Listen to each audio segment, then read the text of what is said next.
Coming up on the bottom line, we're talking to Rafe Needleman and Andrew Nusca about Google Buzz. Try GoToMeeting free for 30 days. Visit gotomeeting.com/techpodcasts.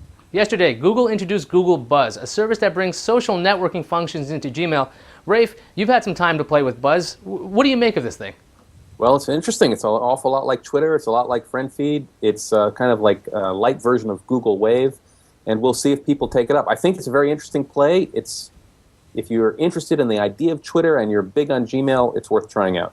Andrew, same question. I mean, what are your impressions of Buzz? Have you gotten to try it out?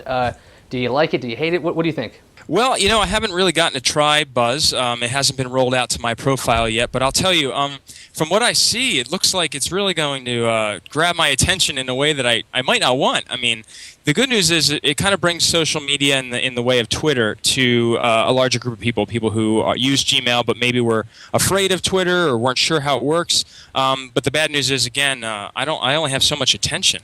Now, Andrew, why do you think Google's moving into the social networking arena again? I mean, they've tried Orkut, that's failed. Now they're pushing their way into your Gmail and go, hey, here's some social stuff. I mean, but why do you think they're doing this now?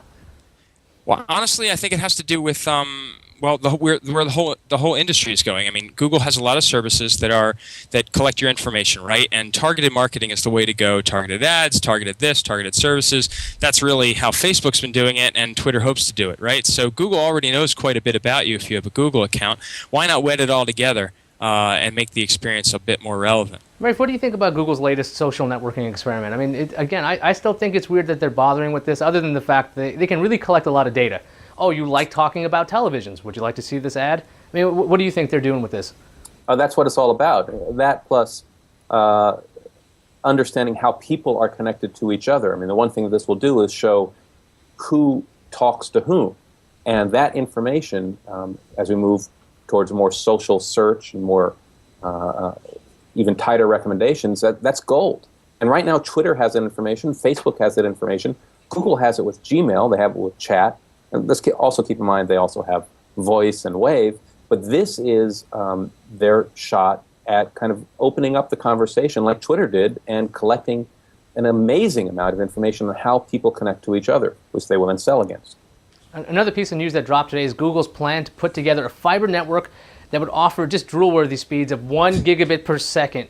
Rafe, how do you think this helps Google? I mean, what are they going to do with the network? I mean, are they going to be the infrastructure? Are they going to be the ISP? Or what is their whole goal with this? Well, what they said they're going to do is offer the 1 gigabit speeds to the home in a couple of key communities, and then they're going to, they'll sell it for cheap, but they will also make it available to other ISPs to resell, so they're opening it up.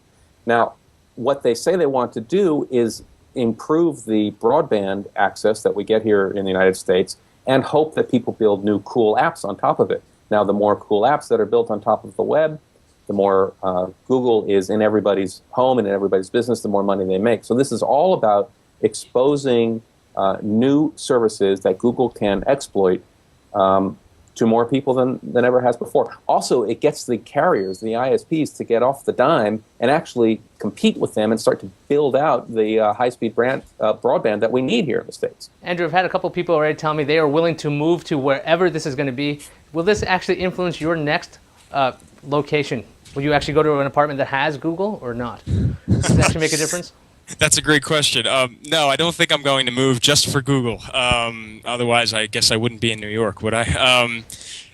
What I do think is that, dovetailing with Rafe's point, I think it's going to bring internet to people who don't, broadband internet, high-speed internet, to people who don't have it, who are still using dial-up. There's still a huge portion of this country that uses dial-up on a regular basis, and that's just not a good answer for a company that wants to sell you services and information and all sorts of things, like Google and all the other companies do. So I think that by building this infrastructure, this needed infrastructure in parts of the country that are that you could call underserved, I think it opens the door to Google and a bunch of all of its competitors, really, to your home. I mean, we call it the information superhighway.